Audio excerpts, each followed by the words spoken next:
Every woman carries a version of herself she once was, brave, hopeful, untamed. This is a story about finding her again at 57, when life seems already written. Stay with me, because sometimes the greatest love story is the one we begin with ourselves. The phone vibrated while she was rinsing a coffee mug at the kitchen sink. The afternoon light poured through the window in a quiet, golden stream. Outside, the Pacific rolled lazily against the cliffs of her small California town. Nothing in that moment suggested that her life was about to tilt, and yet her heart stumbled before she even read the name. She dried her hands slowly, almost cautiously, as if approaching something fragile.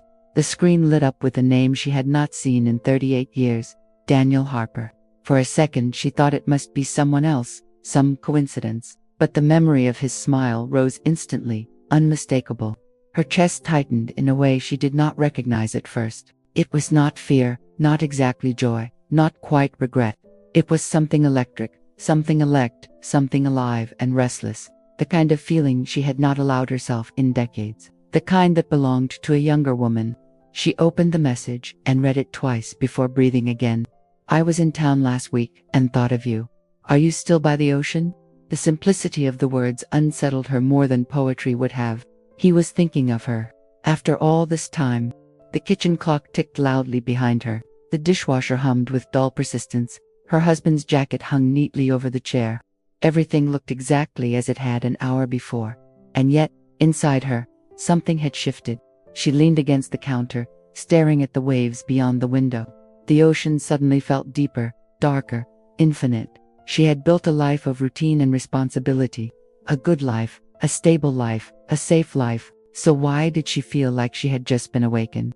Her thumb hovered above the screen without answering. Because the question rising in her chest was not about him. It was about her. About the girl who once believed in wild plans and midnight promises. And whether that girl had completely disappeared.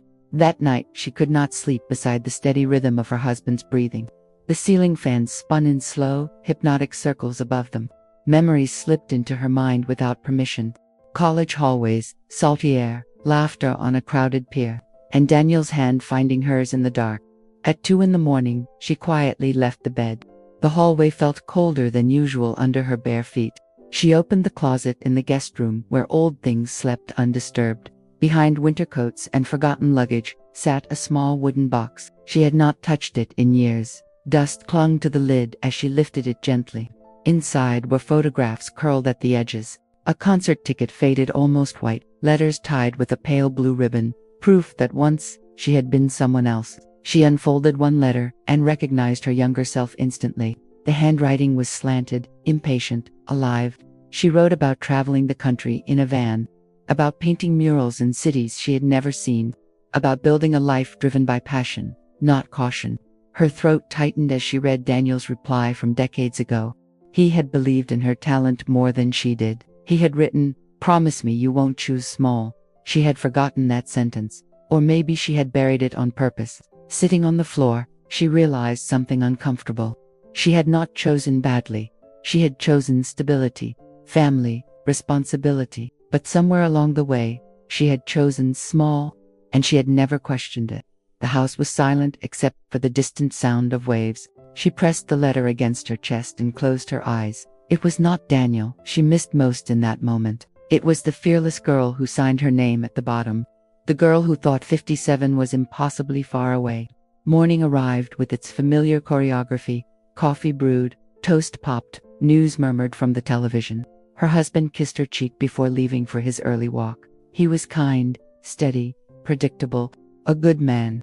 She watched him disappear down the sidewalk, lined with palm trees. They had raised 2 children in this house. They had paid the mortgage, survived illnesses, celebrated graduations. There had been laughter, vacations, anniversaries.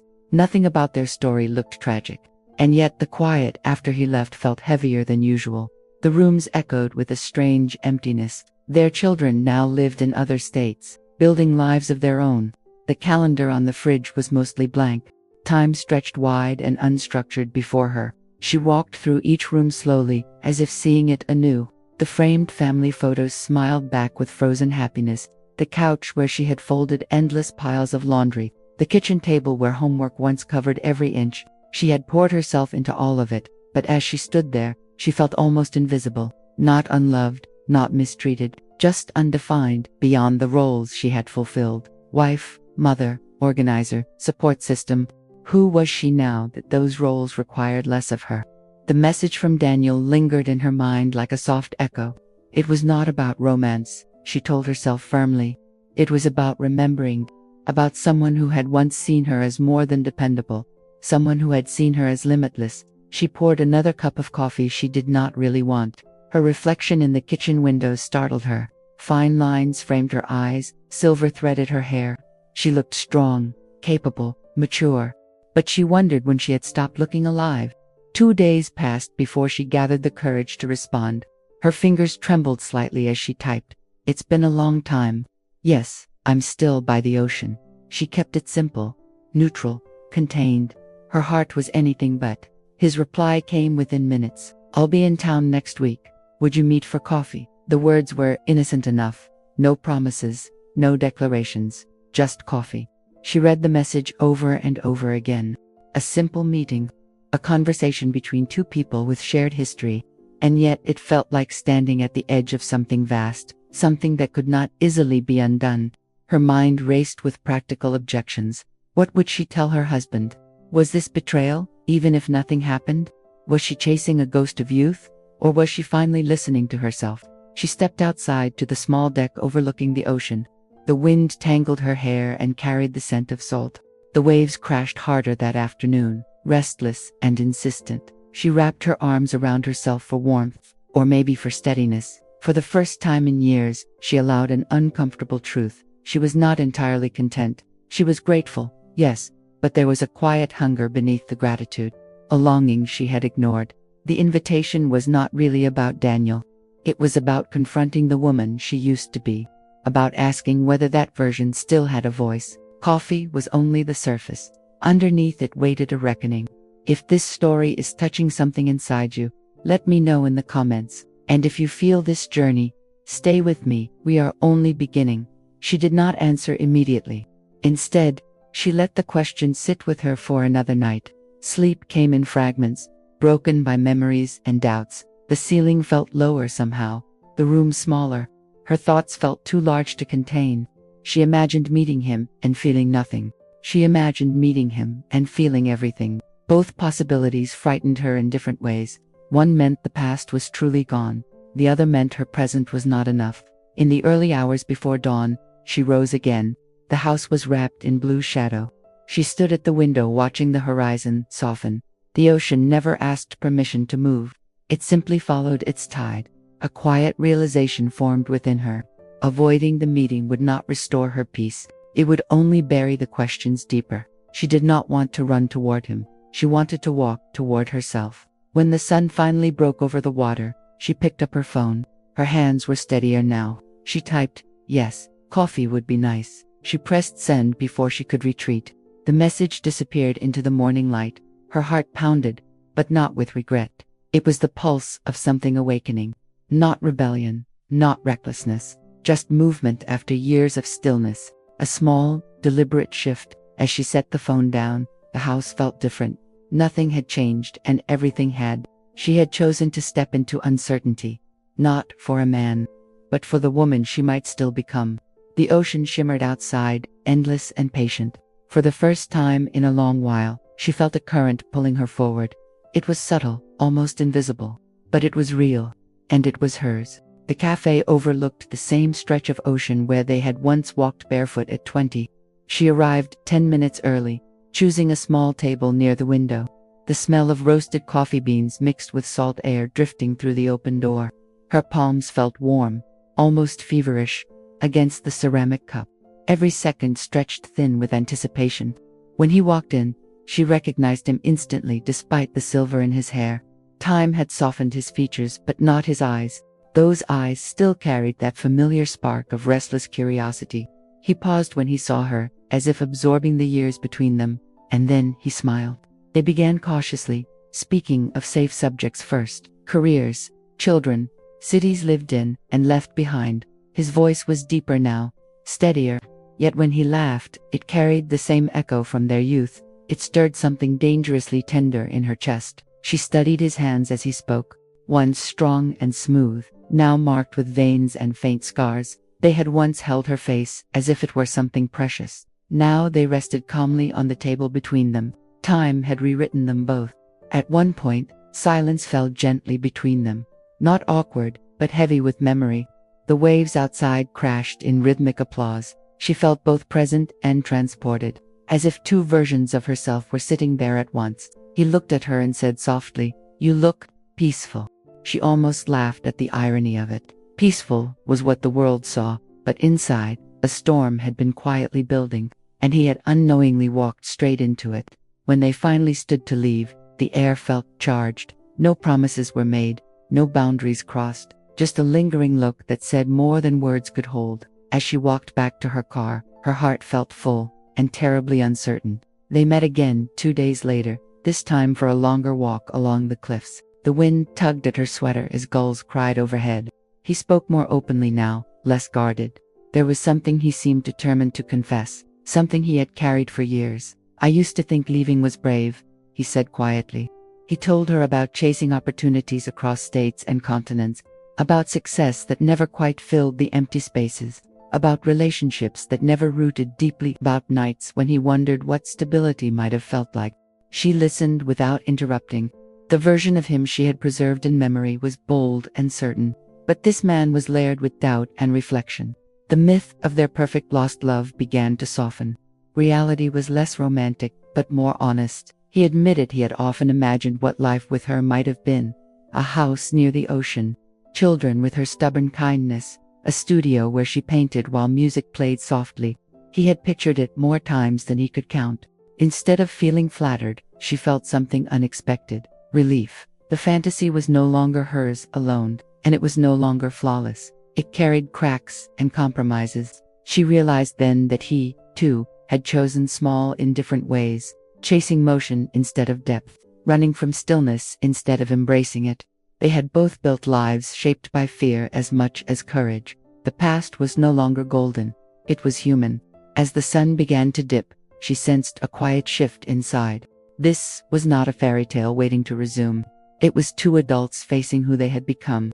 The ache in her chest softened into clarity, but clarity often makes the next decision harder. That evening, her husband noticed her distraction. He paused halfway through washing the dishes. "You've been somewhere else lately," he said gently. Not accusing, not angry, just observant. She felt the old instinct to minimize, to reassure, to smooth over, but something in her resisted the automatic response. She dried her hands and faced him fully. Her heart pounded louder than the running water. This was the moment she had avoided for years. "There's someone from my past who reached out," she began. She watched the flicker in his eyes, confusion first, then concern, but she continued before fear could silence her. "It made me realize something about myself." They sat at the kitchen table long after the dishes dried. She spoke about dreams she had abandoned quietly, about how motherhood had been beautiful and consuming, about how somewhere along the way, she disappeared from her own story. The words felt raw but necessary. He listened more than she expected. There was hurt in his expression, yes, but also something like regret. "I thought you were happy," he said softly. "I thought this was enough. It was enough for survival," she replied carefully. "But I don't know if it was enough for my soul." The room felt fragile, like glass under pressure. Yet the honesty between them felt strangely solid, as if truth itself were a foundation. They did not solve anything that night. No dramatic declarations were made, but the silence between them was different. It was no longer numb. It was awake. The next morning, she drove to an art supply store she had not entered in decades. The bell above the door chimed like a small invitation. The scent of paper, paint, and wood filled her lungs. Her hands trembled slightly as she touched the brushes. It felt like stepping into a forgotten language. She bought a modest set of paints and a blank canvas. Nothing extravagant, just enough to begin. The cashier smiled without knowing the magnitude of the moment. To anyone else, it was an ordinary purchase. Back home, she set up a small corner in the guest room. Sunlight streamed across the wooden floor. She placed the canvas on a simple easel by the window. For several minutes, she only stared at the blank space. Possibility can be terrifying. The first stroke felt clumsy and uncertain. Her wrist ached with unfamiliar movement. But as color touched white, something inside her loosened. Blue melted into gold, like the ocean at dusk. Her breath deepened. Hours passed unnoticed. She forgot to check her phone, forgot the clock entirely, forgot the careful version of herself she performed daily. She was simply creating. When she finally stepped back, the painting was imperfect. The proportions were off, the blending uneven, but it pulsed with emotion. It was not about technique, it was about reclaiming. That night, as she washed the paint from her fingers, she smiled quietly. This had nothing to do with Daniel anymore. It was about remembering her own hands, her own vision, her own voice. Daniel called her a few evenings later. His voice carried a new urgency. "I've been thinking," he began carefully. "I don't want this to be just coffee." Her pulse quickened. He spoke of renting a small place near the coast, of starting fresh where they had once ended, of second chances that rarely come twice. He painted the future with persuasive warmth. It was everything nostalgia could desire. For a moment, she allowed herself to imagine it, walking beside him at sunset every day, building something romantic and unfinished, escaping the heaviness of unresolved years, becoming the girl she once was. But as he spoke, another image rose in her mind. Her husband sitting quietly at the kitchen table, the half-finished painting drying in the guest room, the life she had built, flawed but real, the woman she was becoming through her own efforts. She realized something subtle but powerful. She did not want to escape her life. She wanted to expand it. Running toward him would still be running, and she was tired of running. When she finally responded, her voice was steady. "I'm grateful you came back into my life," she said gently. "But I can't rebuild myself by leaning on you." The silence on the other end felt heavy, yet necessary. After the call ended, she did not feel broken. She felt strong. Temptation had tested her, and she had listened inward. The future was no longer about a man returning. It was about her staying. She asked him to meet her one final time by the ocean. The sky was overcast, the water steel gray and restless. It felt fitting, almost ceremonial. They walked side by side without touching. Two histories moving in parallel. "I won't pretend I'm not disappointed," he admitted softly. His honesty did not wound her this time. It confirmed that what they shared had mattered. But she no longer mistook longing for destiny. She had grown beyond that illusion. "I needed you to come back," she said gently. "Not to stay, but to remind me of who I was." Her words surprised even her. They felt clean and true. He nodded slowly, understanding dawning in his expression. They had both been mirrors for each other, reflecting lost versions, forgotten courage. The love they once held had transformed. It was no longer possession. It was gratitude. The wind rose sharply, whipping her hair across her face. She felt tears gather but not fall, not from sorrow, from release, from finally choosing herself without apology. They stopped at the edge of the cliff, where waves crashed violently below. For a long moment, neither spoke. Then he took a step back. "I hope you paint something extraordinary," he said quietly. She smiled. As she watched him walk away, she felt no dramatic collapse, only a deep, steady calm. The ocean roared, indifferent and eternal. She had come seeking answers in another person, and found them within herself. Something inside her had settled into place. Not everything was solved. Her marriage, her future, her identity still required courage, but the fantasy had dissolved completely, and truth had taken its place. The house felt unusually quiet after that final walk. Not empty, not broken, just still in a different way. She moved through the rooms with deliberate slowness. Every object seemed to ask who she intended to become next. For the first time, she did not rush to answer. That evening, she sat across from her husband again. The air between them was no longer fragile, but honest. "I need time," she said, her voice steady and clear. "Not from you, but for myself." He listened without interrupting. She explained that she wanted to rediscover her own rhythm, to wake up and ask what she needed before asking anyone else, to explore the parts of her that had been waiting quietly. It was not abandonment, it was reconstruction. There were tears in his eyes, but not anger. He admitted he had leaned on her strength for years. He had mistaken her silence for contentment. They had both settled into comfort. Comfort can slowly erase color. They agreed she would spend a few weeks at a small rental studio nearby, close enough not to feel like exile, far enough to breathe without expectation. The decision felt radical and gentle at once, a pause instead of an ending. Packing a single suitcase felt symbolic. She did not need much to begin again. A few clothes, her paintbrushes, her journals, the essentials of her own becoming, nothing more. When she closed the door behind her that night, she did not feel like she was leaving a life. She felt like she was stepping into one. The space between who she was and who she would be finally belonged to her. The small studio overlooked a quieter stretch of beach. Mornings arrived wrapped in soft gray mist. She placed her easel near the wide window facing the sea. The light shifted hour by hour, teaching her patience. Each day began with color. She painted relentlessly at first, as if afraid the courage might evaporate. Canvas after canvas filled the narrow walls. Some were chaotic storms of blue and gold. Others were gentle horizons dissolving into light. One afternoon, the owner of a nearby gallery wandered in. He had seen her carrying canvases in and out for days. "Are you preparing for something?" he asked curiously. She almost said no out of habit. But habit no longer ruled her. "I'm preparing to be seen," she replied softly. The words startled her with their boldness. He studied her work carefully, lingering on one piece, a turbulent ocean breaking into sunrise. "There's truth here," he murmured. He offered her a small corner in an upcoming community exhibit.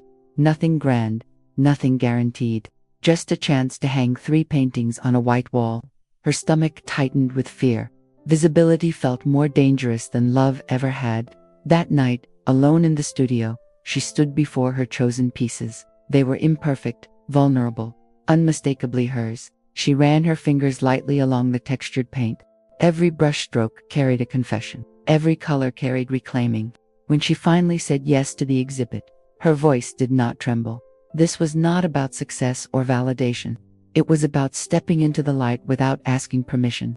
The night of the exhibit arrived with a restless breeze. Small groups drifted through the gallery with quiet conversation. She stood near her paintings, heart pounding steadily. Strangers paused, tilted their heads, leaned closer. Some asked questions, some simply nodded. A woman about her age lingered the longest. "There's something breaking open in these," she said gently. Like someone learning to breathe again. The words landed deep in her chest, because that was exactly what had happened. When she returned home later that evening, her husband was waiting at the kitchen table, not with suspicion, not with resentment, but with a softness she had not seen in years. "I went to the gallery," he admitted quietly. "I stood in the back so you wouldn't notice." She felt surprise ripple through her. "You were extraordinary," he added. His voice carried pride and humility. They talked long into the night, about the years they had both hidden behind routine, about fear of disrupting something stable, about how love must grow or it slowly stiffens. For the first time, they spoke as equals. "I don't want to lose you," he said honestly. "But I don't want to keep you small either." The sentence echoed like a blessing. She reached across the table and took his hand, not out of obligation, but choice. They did not promise perfection, they promised awareness, space for her art, space for his own rediscoveries. A marriage no longer built on silence. In that moment, reconciliation did not feel dramatic. It felt grounded and mature. She was not returning as the woman who left. She was arriving as someone new, and he was meeting her there. Months later, she walked along the shoreline at dawn. The sky glowed with pale lavender and gold. The ocean rolled steadily, patient and eternal. She carried no turmoil in her chest now, only depth. Her paintings had begun to sell modestly, not enough to redefine her finances, but enough to affirm her voice. She spent mornings in her studio and evenings at home. Balance had replaced restlessness. Sometimes she thought of Daniel with quiet gratitude, not with longing. He had been a door, not a destination. A reminder, not a rescue. And she honored that role gently. Her marriage was different now, less automatic, more intentional. They asked each other difficult questions. They listened without rushing to repair. Growth had replaced complacency. Standing at the edge of the water, she closed her eyes and inhaled deeply. Salt air filled her lungs like possibility. She was no longer searching backward. She was building forward. At 57, she had not abandoned her life. She had expanded it. She had not chosen recklessness. She had chosen awakening. And awakening changes everything. The waves lapped at her feet, cool and alive. She smiled, not because everything was perfect, but because she was no longer invisible to herself. The girl she once was had not disappeared. She had simply been waiting. And now, finally, the woman she had become walked beside her without regret. not smaller, not afraid, but whole. Thank you for walking this journey with her. If her story touched something inside you, stay with us and subscribe. Because no matter our age, it is never too late to return to ourselves.